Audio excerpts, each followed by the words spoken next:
qu'il y a eu des actions du pouvoir, on a vu que c'est une répression contre tous les secteurs progressistes et qui ont fondé leur alliance, quelles qu'étaient les difficultés à l'époque, 2 générations de ceci.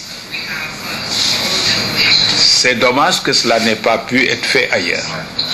Mais ici, et c'était aussi un peu pour ça, parce que le paradigme de la lutte à l'époque à l'échelle mondiale, y compris des libertés, était très étriqué.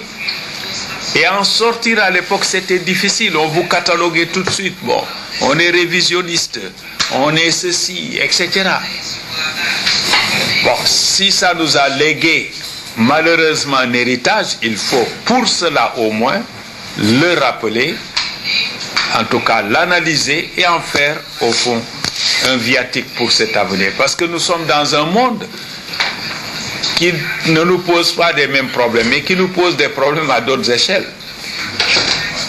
L'humanité avec toutes les tendances, pas seulement de la mondialisation avec tous ces problèmes graves tels que ceux qui ont été soulevés ce matin par Mbouch, etc. Mais ce monde qui va lui être confronté à quoi? Les moyens de vivre risquent d'être tout à fait sans commune mesure avec les besoins des hommes. Qu'est-ce que ça va donner? Qu'est-ce que ça va donner? Nous nous posons des problèmes là comme si ces problèmes d'échelle n'existent pas. Moi, j'ai en tout cas beaucoup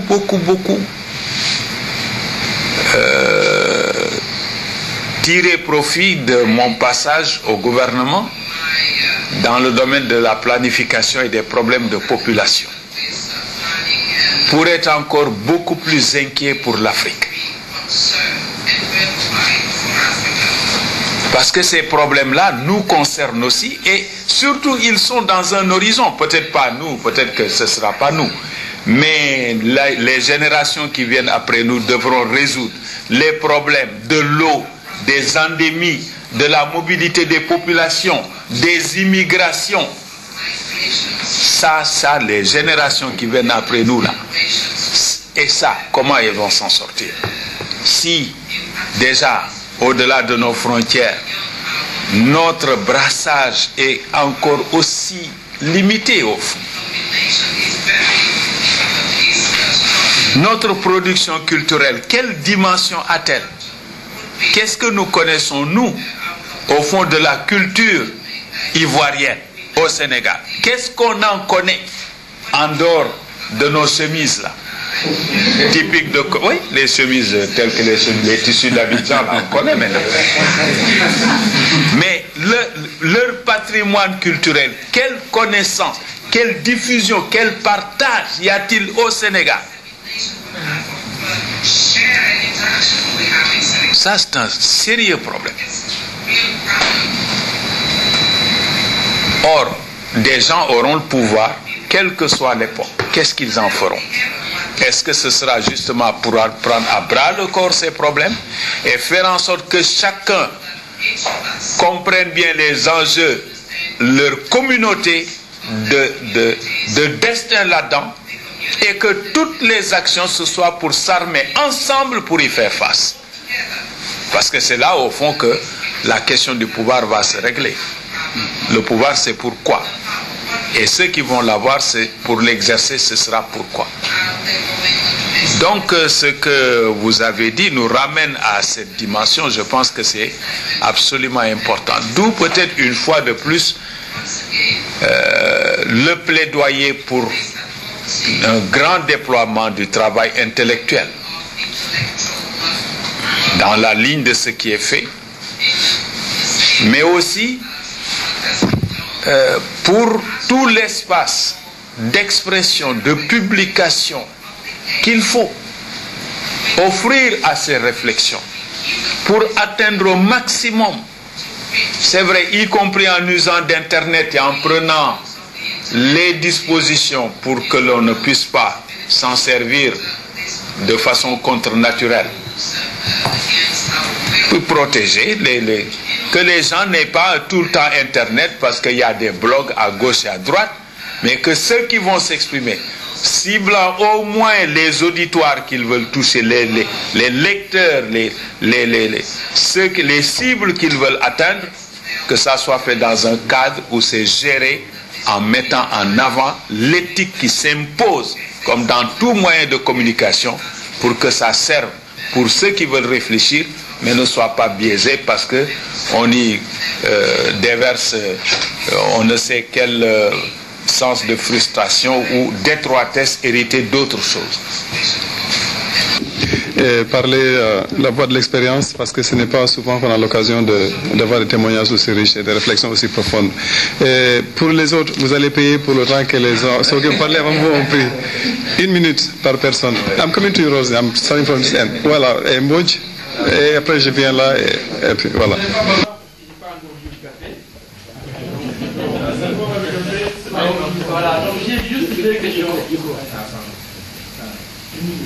J'ai juste 2 questions à soulever. Parce que, comme l'a dit Mariko, effectivement, nous, on était là étudiants dans le cadre de la coordination quand ils ont été arrêtés. Et il y a eu une grande manifestation de solidarité ici à Dakar pour les libérations. Mais je dois dire également, à cette époque, et c'est un phénomène qu'il faut analyser, dans la vie du mouvement étudiant de la défense des libertés académiques, le mouvement étudiant était la coordination pratiquement à moitié composée d'étrangers. Et c'est important.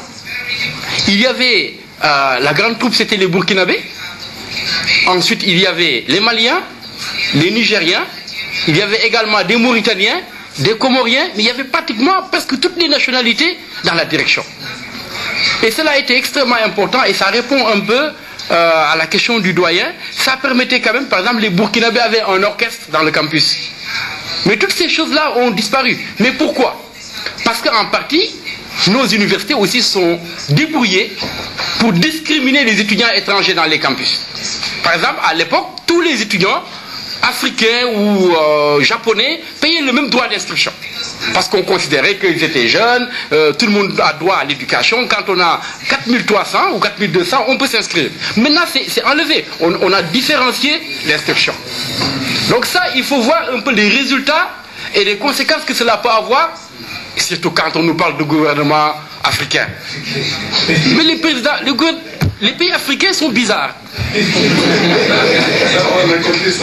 Bon, alors, donc je finis tout simplement pour parler d'un dernier point, c'est la question des partis politiques.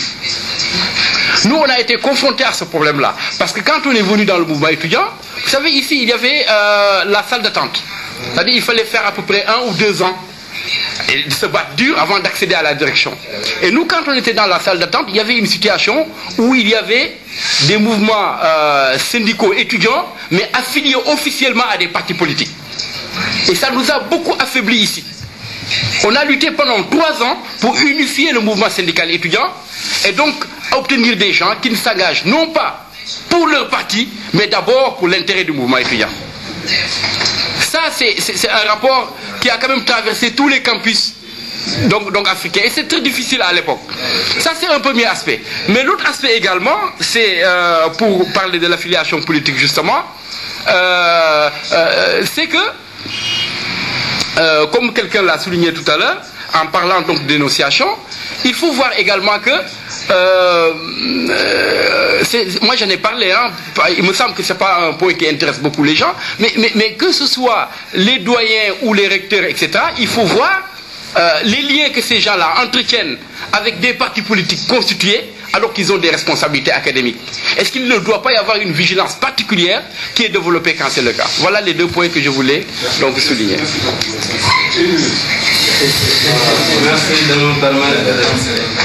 Merci de me permettre de jeter une goutte d'eau dans l'océan. Finalement, je me retrouve qu'avec des questions. J'aimerais terminer aussi pour faire une proposition. Parce que je me rends compte qu'en fait, nous sommes une génération qui ne connaît rien du passé de nos pays. Et la conséquence que j'en tire, c'est qu'il faudrait quand même que cette génération qui a en fait bâti nos États affronte quand même une certaine responsabilité. On sait qu'il n'est pas facile de tout raconter. Mais je crois que le CODESRIA devrait voir comment, dans ce cadre-là, on peut essayer de publier, d'instituer une série de témoignages pour que cette génération-là communique son expérience aux générations actuelles. Des séries peut-être qui vont être dénommées témoignages concernant les libertés académiques. Parce que je crois que c'est extrêmement fondamental. Parce qu'aujourd'hui, les débats, en tout cas au niveau de l'université Gaston Berger de Saint-Louis, portent sur la crise des forces sociales de cette université. Vous convoquez une assemblée générale dans un amphithéâtre qui fait 600 places. Vous n'avez même pas 150 étudiants. Vous avez une bibliothèque qui peut accueillir 400 étudiants. Vous n'avez même pas 100 étudiants qui l'occupent pendant toute une journée. Vous avez des salles de cours qui peuvent accueillir au minimum 80 étudiants. Par exemple, si c'est la licence, vous ne voyez même pas 15 étudiants qui viennent faire les cours. Les enseignants ont le même problème. Il y a même des enseignants qui refusent d'être syndiqués. Parce que souvent on dit que les structures ne sont là que pour leurs propres intérêts. Ce qui me permet d'aborder un peu la question de la conscience, la liberté de conscience au sein des libertés académiques. Parce que je crois qu'avant, il faudrait aussi que l'on revienne même sur le concept de liberté. Parce qu'on a parlé de la liberté d'opinion, d'expression. Mais avant de se faire une opinion, il faut réfléchir. Avant de pouvoir réfléchir, il faut une conscience. C'est-à-dire une conscience de l'intérêt de la réflexion. Pourquoi on réfléchit? Pourquoi on doit réfléchir?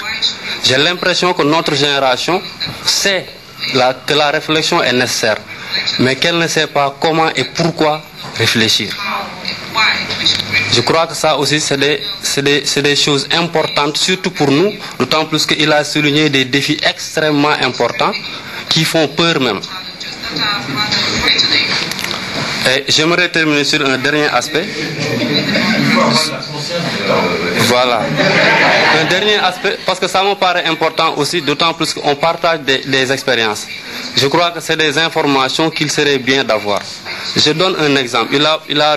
On a tous mentionné le problème de la démocratisation interne des institutions académiques. Et là, je voudrais donner un exemple. On a un recteur à l'UGB qui, quand il était directeur du FR, avait un programme spécial contre la fuite des cerveaux. Il est devenu recteur, il a déclaré qu'il est contre le concept de fuite des cerveaux. Ça, c'est un exemple. Et il est actuellement contesté. Pourquoi? Parce qu'il y a le problème de l'autonomie. Est-ce que l'université ou bien l'académie doit élire ses propres dirigeants ou est-ce que c'est l'État qui doit faire cela? Je vous remercie.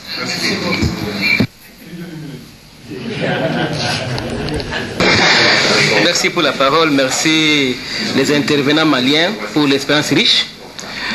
Je voulais partager avec le professeur Diakité qui a dit avec raison que la clé de voûte de toutes les libertés, notamment les libertés académiques, c'est la démocratie. Mais je me demande quelle démocratie? Quelle démocratie? Là, c'est encore un problème. Quelle démocratie? Il y a un problème. Ça, c'est la première préoccupation. Quelle démocratie? Dans la mesure où, comme disait un ancien Belge, un ancien commandant belge en 60 au Congo, avant l'indépendance, égale après l'indépendance. C'est un problème. Dans le régime démocratique, on voit les mêmes problèmes. Dans le régime dictatorial, les mêmes causes posent les mêmes effets, comme l'a dit l'auteur Marico. Il y a un problème, pratiquement, celui qui a l'avoir a les pouvoirs. On se rend compte pratiquement que les FMI, la Banque mondiale, qui dicte les politiques africaines, ont pratiquement sur les libertés académiques. Quand nous prenons les temps du Congo, pratiquement, nous prenons les années 90, l'année de l'austérité de la politique des FMI, pratiquement, c'est l'année où on a supprimé les bourses, les transports des étudiants. Aujourd'hui, vous arrivez, vous trouvez les salles de cours. Vous trouverez pratiquement les salles qui étaient réservées pour la restauration. C'est devenu salles de cours. Vous trouvez pratiquement les cadavres des véhicules, pratiquement, permettez-moi l'expression, qui est en train des étudiants. On vous dit que pratiquement, donc quand on va à l'université, On nous montre seulement, voilà, c'était les restaurants. Ça travaille les étudiants. C'est pratiquement de l'histoire comme ça. Alors, ce sont des choses réelles et sincèrement, il y a un problème qu'on doit pratiquement résoudre. Celui de l'avoir, les problèmes économiques. Qu'on doit concilier les libertés avec l'avoir. Je vous remercie. Thank you very much. I'll make it short and sweet. Before we come to the problem of which democracy, I think we should really look at how do we develop a democratic culture? How do you develop an open society? Now, Magat talked about a historical period that united people and formed a sort of consciousness. And in this way, there was a unity of vision. Now, in this era, given the social structure, how can you think of an open society, especially looking at the social structure and taking also into account what went down as history? Thank you very much.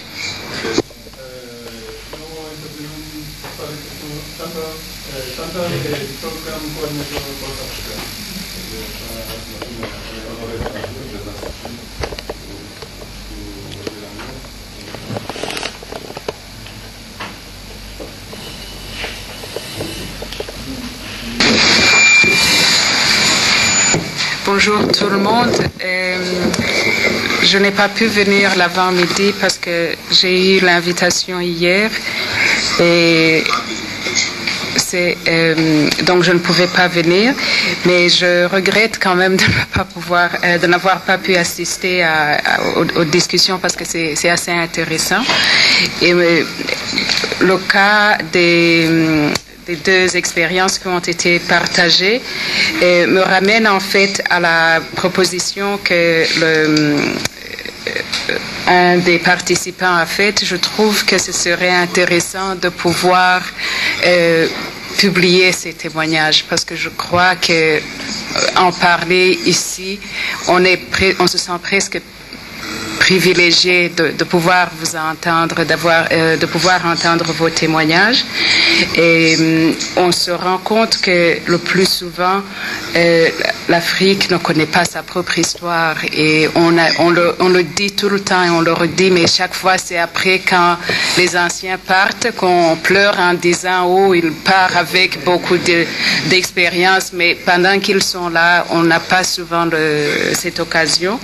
Et je crois que c'est peut-être une chose sur laquelle on pourrait réfléchir ensemble pour voir comment aider à ce que les anciens puissent nous laisser au moins cette...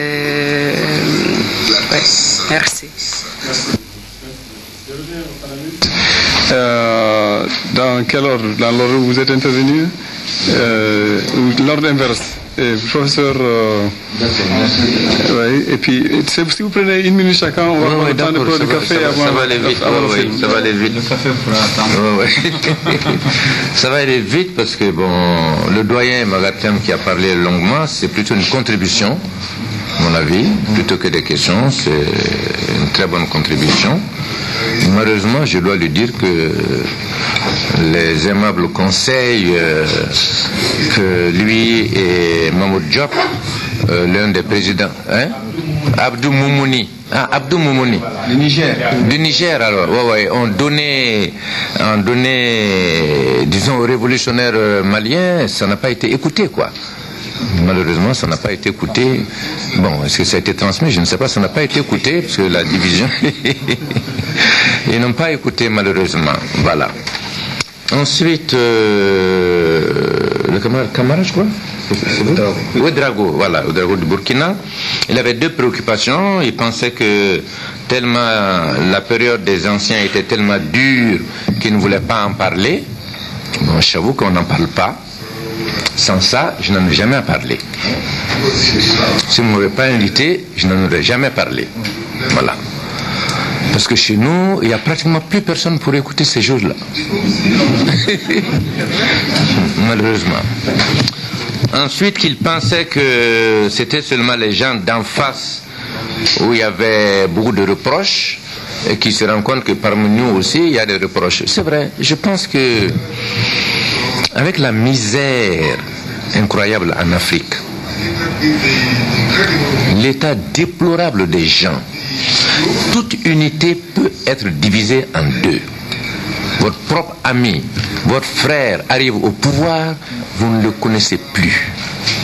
Dans la lutte des enseignants et des étudiants, qui sont les pions du pouvoir et qui luttent réellement pour le développement du pays, on ne peut pas le savoir. C'est extrêmement difficile. Même dans nos propres camps, c'est difficile. C'est un professeur comme moi qui a amené les policiers pour moi pour m'arrêter. Un propre professeur. Je venais de déménager, personne ne connaissait chez moi, mais il connaissait. Mais il a amené des gens chez moi. Il m'a arrêté. Et parmi ma détention, même ma femme n'a pas été autorisée à me voir, mais lui, il a pu me voir. Il est venu me voir qu'il a été piégé pour s'excuser, quoi. Voilà. Donc ça c'est assez difficile. Donc vraiment il n'y a pas que du mauvais chez les gens d'en face. Chez nous il y a de l'ordre à mettre. On peut comprendre les contradictions existent partout et dans toutes les couches sociales. C'est dans le développement de la lutte qu'on arrive à tamiser un peu les choses, et ceux qui peuvent aller ensemble vont ensemble. Et les autres, on les laisse tomber, même si c'est un frère, un parent. S'il ne fait pas son affaire, il faut le laisser tomber pour le bien du pays. Voilà. Ensuite, il m'a posé à moi une question.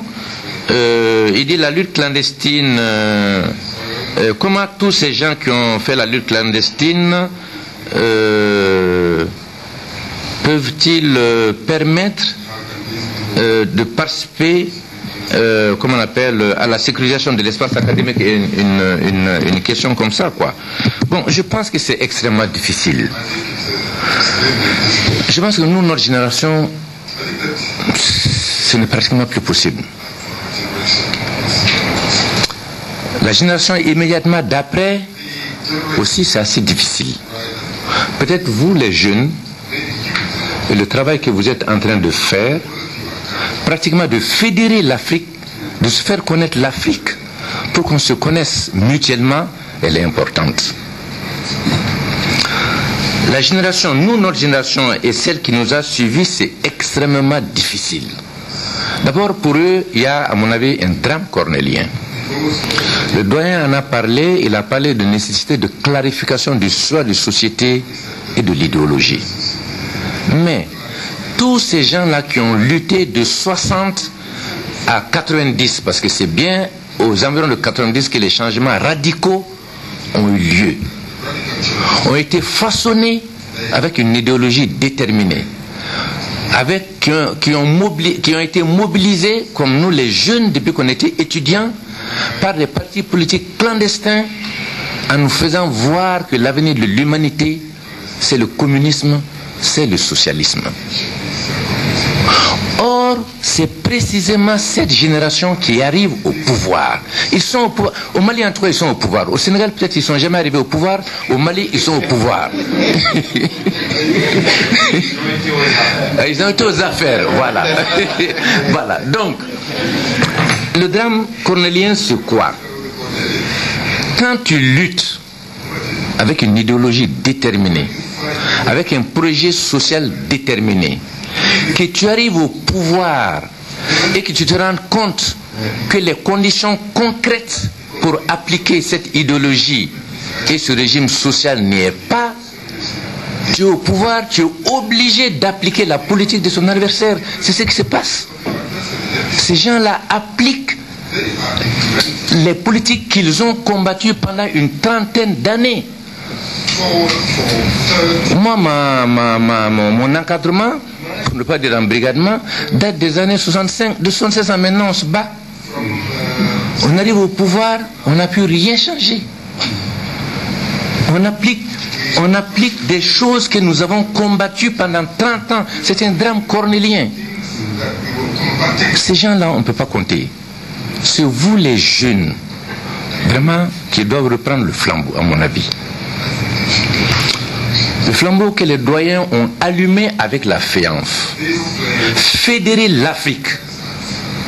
Il faut que les gens se reconnaissent. Pas du même pays, mais des différents pays de l'Afrique. Cela ferait un changement. L'Union africaine ne peut pas s'en sortir. Parce qu'ils avaient cette politique de division entre nous déjà, on n'arrivait pas à s'entendre. Moi, mon groupe, 4 groupes se sont constitués pour mener un coup d'État contre Moussa et prendre appui avec le pouvoir. Nous sommes venus pour adhérer. Ils ont refusé. Ils ont refusé. Ils ont pris le pouvoir, mais ils ont éclaté immédiatement après. C'est difficile, hein? Je ne sais pas à quoi ça tient. Personnellement, moi, j'ai encadré avec lui, et il était dans mon groupe, j'ai encadré toute une génération, et maintenant, cette génération que j'ai encadrée, nous sommes dans 4 partis différents. 4 partis différents. Parce que pourtant nous avons subi toutes sortes de répressions ensemble. Mais on n'est pas ensemble. À quoi ça tient? Mais je ne sais pas, mais c'est extrêmement difficile. C'est extrêmement difficile. Bon, je crois que je n'ai plus d'autres questions. Voilà. Bon, merci. Cette réflexion Oui, mais bon, ouais, je vais essayer de parler facilement, mais c'est tellement intéressant, pas seulement pour les jeunes, moi aussi c'est important pour moi, je crois que je ne suis pas très vieux. Et nous on se battait au Mali quand les Yoruba ont débarqué de la France, ils étaient là en train de chercher à savoir qu'est-ce qui était le meilleur, mais qu'est-ce qu'ils pensaient être les meilleurs pour nous recruter. Ah, donc, ça trouvait qu'on était tous dans toutes sortes de théories, et donc nous avons cheminé ensemble. À la chute du régime de Moussa Traoré, pour parler de cette question de clandestinité, et on a essayé, les adversaires en face, ce que nous avons dégommé dans le débat idéologique et politique. Parce que pour le cas express du Mali, il faut savoir qu'avant l'insurrection, les gens de l'UDPM, du parti du dictateur, se cachaient. Ils ne pouvaient pas faire d'apparition publique. Parce que dans le débat, on les avait liquidés complètement. Et au sein du peuple, il n'y avait aucune confiance en eux. Ce qui a manqué au mouvement insurrectionnel, c'était la branche armée, et elle est venue de l'armée constituée par Moussa Traoré. Ce qui a été le coup d'État. Et tout de suite, toute l'histoire a été réécrite pour la ramener au coup d'État. Ce qui s'est passé au Mali est extraordinaire. À présent, on n'a pas réussi à le compter. Parce qu'on n'a pas eu l'occasion de compter. On ne donne pas l'occasion de compter. Ceux qui ont l'occasion de compter cela comptent et en sortant ce qu'on a appelé en sortant leur propre opportunisme. Ils n'ont pas été en réalité au feu des actions. C'est ça le problème. Et donc, après, ceux d'en face ont essayé de légitimer et disons de décrédibiliser donc la lutte qu'on a menée pour créer un complexe à tous ceux qui étaient dans la clandestinité comme si la clandestinité n'était rien d'autre que de la lâcheté. Et donc le phénomène inverse s'est reproduit, et maintenant des gens qui n'ont pas eu peur du débat idéologique, de prendre le pouvoir avant la chute du pouvoir, d'affronter les balles pour prendre le pouvoir, ont commencé à capituler devant des accusations grossières, comme quoi on a mis les gens dans la rue, c'était de la manipulation pour prendre le pouvoir, pour ceci, cela, les clandestins sont des lâches, etc., etc. Mais ce qu'on oublie de dire à l'époque, c'est que même aujourd'hui, Ouad est au pouvoir, mais il y a la sécurité d'État, il se cache. Donc la clandestinité n'est pas le propre des combattants. Il y a la clandestinité qui est organisée par un État au pouvoir, la sécurité d'État, les renseignements généraux, etc. Alors donc pour dire que cette période-là, il faut bien qu'on en parle. Je suis entièrement d'accord avec ça, il faut bien qu'on en parle. Moi j'ai quelques occasions d'en parler, et j'en parle. Parce que je suis responsable de 8 radios libres au Mali.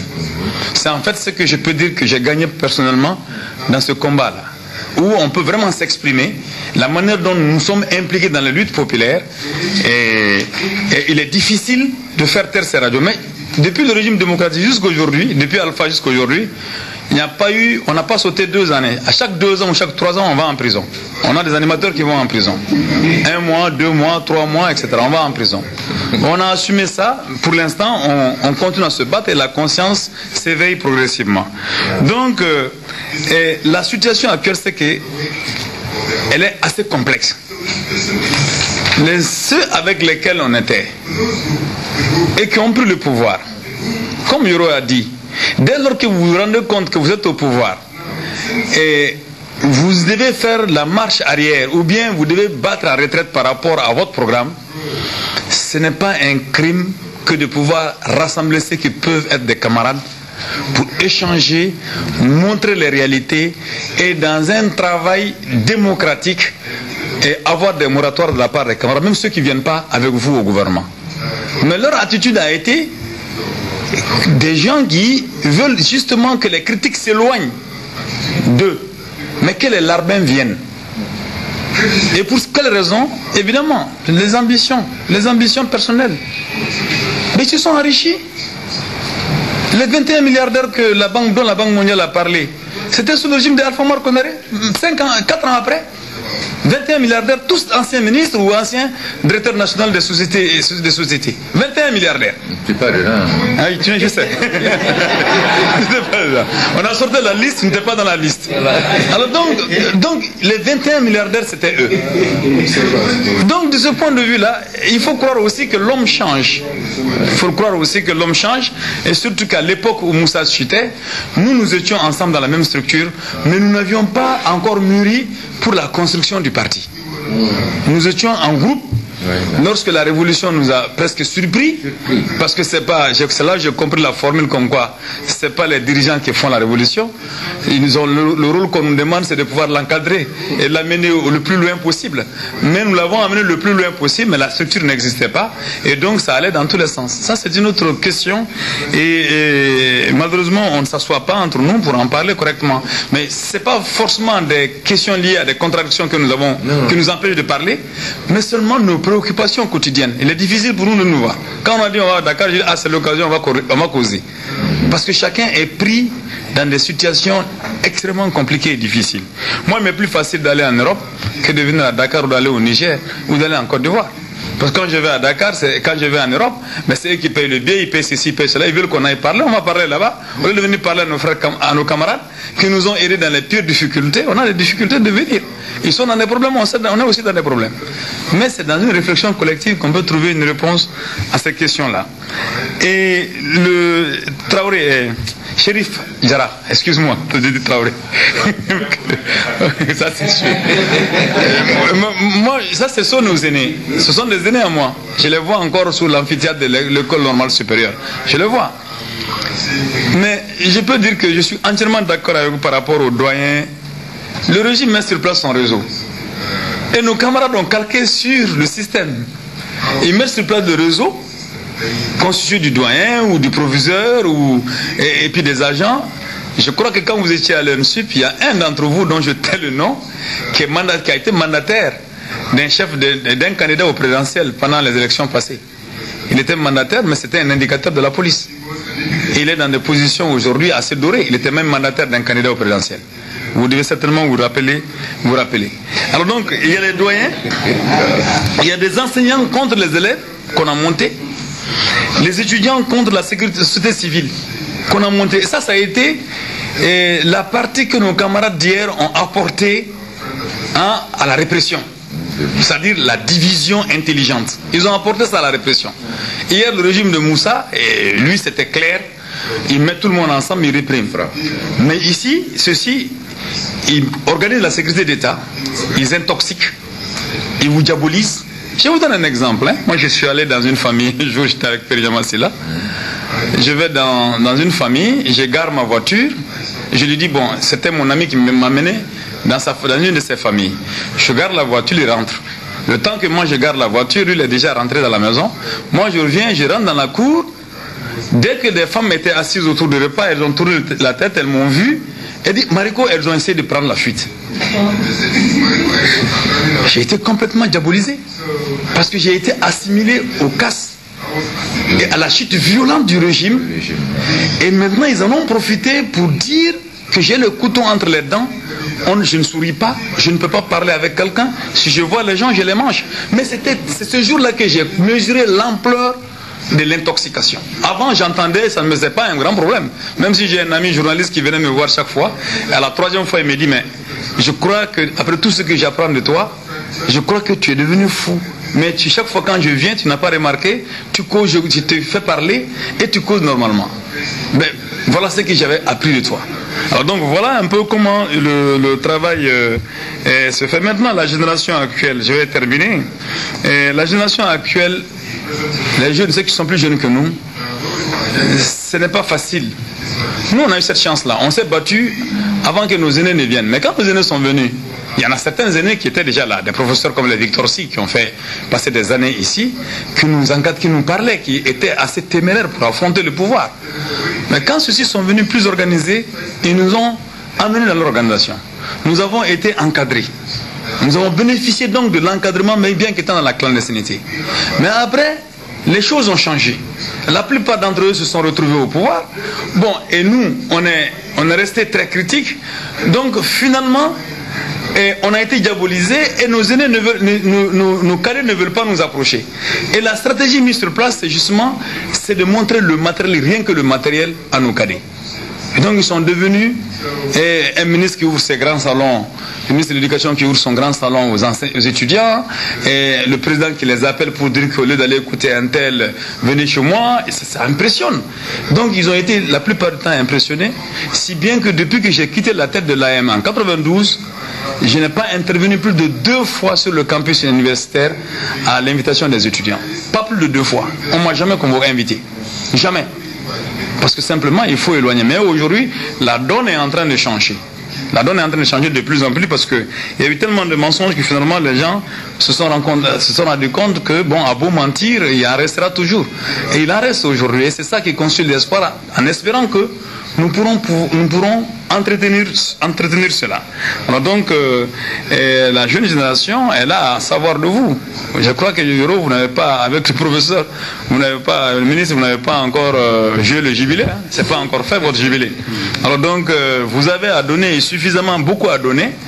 Et nous aussi, nous avons à donner à nos cadets et nous avons à mûrir la réflexion collective. Et j'insiste effectivement sur le fait que la production, il y a beaucoup de gens qui ont écrit, qui veulent écrire, mais qui ne savent pas, qui ne peuvent pas être produits. Qui ne peuvent pas être produits. Et là encore, nous sommes dépendants de l'autre lecture internationale. Ils prennent ce qu'ils veulent voir. Ils ne peuvent pas prendre l'histoire de l'Afrique telle qu'elle est. Et tous les jours, des experts viennent nous voir, raconter-nous comment ça s'est passé en mars 1991. On parle, ils écrivent, ils vont faire des bouquins après. Et ils font des bouquins, ils déforment même parfois votre pensée. Ils écrivent ça. Ils déforment. Mais vous-même qui devez écrire, qui pouvez écrire, vous n'avez jamais ni l'occasion ni les moyens de pouvoir le faire. Peut-être qu'on peut se donner l'occasion, mais on n'a pas les moyens de pouvoir le faire. Alors donc, parce qu'on est pris dans autre chose. On est pris dans autre chose. Le système tel qu'il est aujourd'hui, pour terminer, moi je dis que la problématique du respect des franchises universitaires et des libertés académiques, en dernière instance, c'est une question de pouvoir politique. Et c'est le contenu à donner dans la démocratie qui nous permettra justement, en tout cas, de pouvoir avancer. Et moi je pense que nous ne pouvons pas bâtir la démocratie en étant dans les girons du FMI et de la Banque mondiale et de ceux qui les représentent et qui s'enrichissent. Le problème, c'est qu'ils se sont lourdement enrichis. C'est ça la problématique. Ils se sont lourdement enrichis. Ils ne peuvent pas se déjuger, ils ne peuvent pas se remettre en question.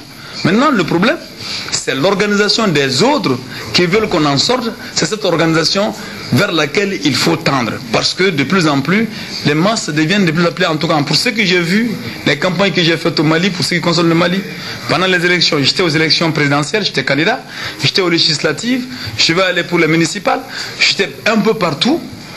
Pour ce que j'ai compris, nos masses sont de plus en plus réceptives et perméables. Pourvu que les autres en face ne développent la répression pour mettre un terme à nos vies le plus rapidement possible. Et c'est ça la problématique aujourd'hui. En tout cas, c'est une course contre le temps. Je vous remercie. Merci beaucoup. Merci pour ces mots de des conclusions qui sont extrêmement pertinentes. Et je pense qu'on a du travail là. Il y a beaucoup d'idées de projets, d'écriture, et ça, vous n'allez pas y échapper. Je pense qu'il faut documenter cette expérience riche que vous nous avez présentée.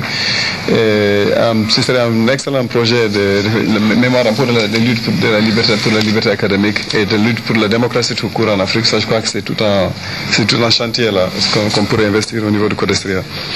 Je pense que vous l'avez très bien dit. La question de fond qui nous est posée, en fait, dont on est en train de parler ici, c'est la question du choix des sociétés. En fait, à quelle société aspire-t-on?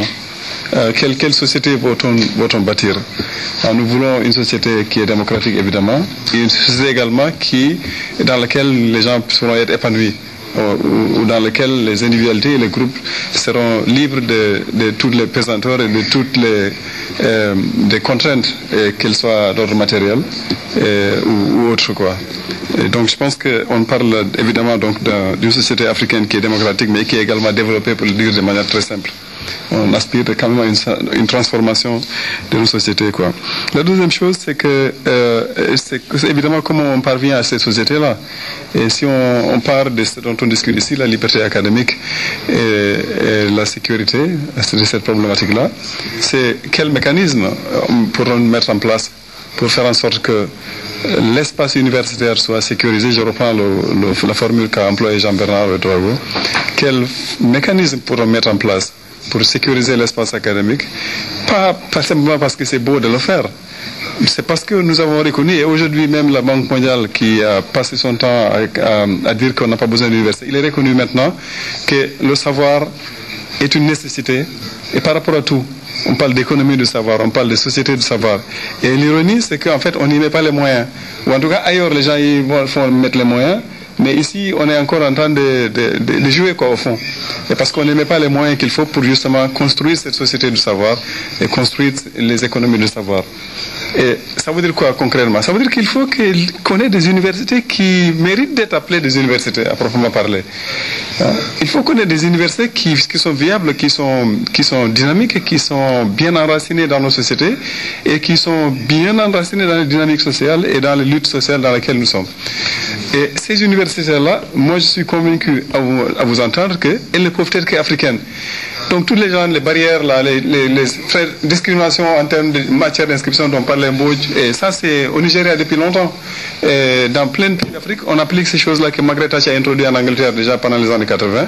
On fait une discrimination entre les nationaux et les non-nationaux au niveau de l'université, et on établit des quotas, où on met en place tellement de barrières, quoi. Mais je pense que l'université, elle doit être africaine à proprement parler, quoi. Il faut que ce soit une université citoyenne et qu'elle soit une université africaine, dans son enracinement, mais également dans son profil et dans son outlook, et dans le type d'enseignement et de recherche d'enseignement qu'elle donne et recherches qui sont menées en son sein. Donc je pense qu'on a vraiment eu une après-midi extrêmement riche et une journée, en fait toute une journée qui a été extrêmement riche. Je me demande, vraiment il y a un truc qui m'a frappé. Et tout à l'heure, je crois que c'est Omar qui disait dans sa présentation que les médecins internes, là, en formation et les internes, là, toute leur lutte, c'était pour avoir 500 francs par jour. Oui. Mais c'est extraordinaire. On est encore aujourd'hui en Afrique, la bataille, c'est une bataille c'est aujourd'hui du pain et des trucs de survie, alors que les gens se posent des questions du 22e siècle déjà dans le monde entier. Ils y mettent les moyens. La priorité est donnée à la mise en place de mécanismes et de structures qui assurent la présence dans le 22e siècle. On a ailleurs, quand on voit les plans là, les ministères, que ce soit les ministères des Affaires étrangères, le ministère de l'économie, les ministères d'autres choses, ils font des plans de 50 ans, de 70 ans.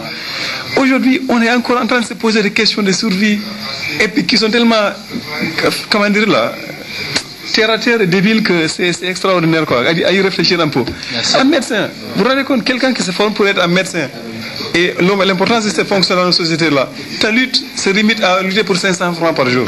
Parce que tu ne manges pas. Il y a vraiment énormément de choses qu'on devrait se poser. Et je pense qu'il faut qu'on élève nos ambitions pour l'Afrique et pour nos pays.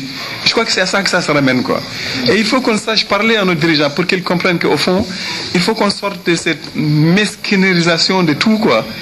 Et qu'on ramène les questions de sécurité à des trucs vraiment débiles où on n'est pas capable de reconnaître que je n'ai pas à être d'accord avec toi sur ton opinion sur le Sénégal pour savoir que tu aimes le Sénégal ou tu aimes la Gambie ou que tu aimes l'Afrique. On n'est pas obligé d'être d'accord.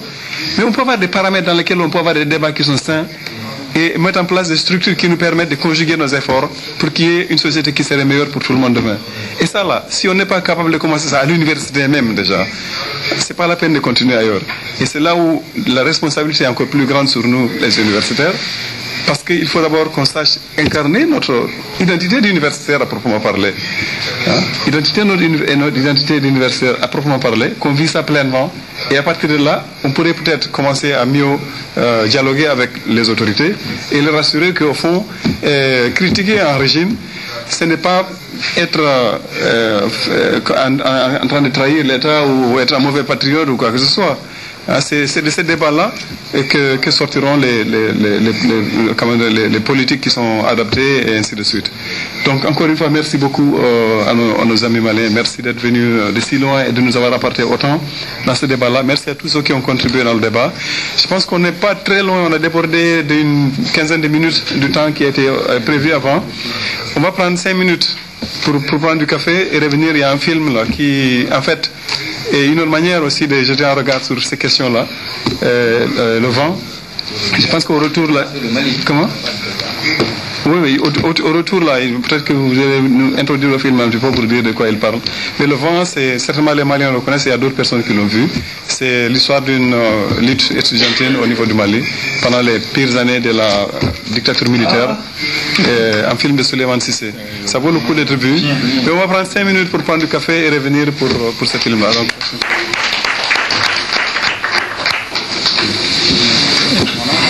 Merci beaucoup. Merci. Tu as pris les trucs du bouquin? Oui, j'ai pris les références, oui, mais ça, je voudrais que je le trouve là. En fait, je connaissais lui. Enfin, j'écris là. Yann Petras. Il écrit très bien. Il écrit très bien. Je connaissais ses écrits. Je connaissais pas l'autre, mais lui, je connaissais. Oui. Petras, je connaissais. Oui. Je connaissais Petras. Il écrit très bien. Il est engagé. Ah, oui. Il dit les choses.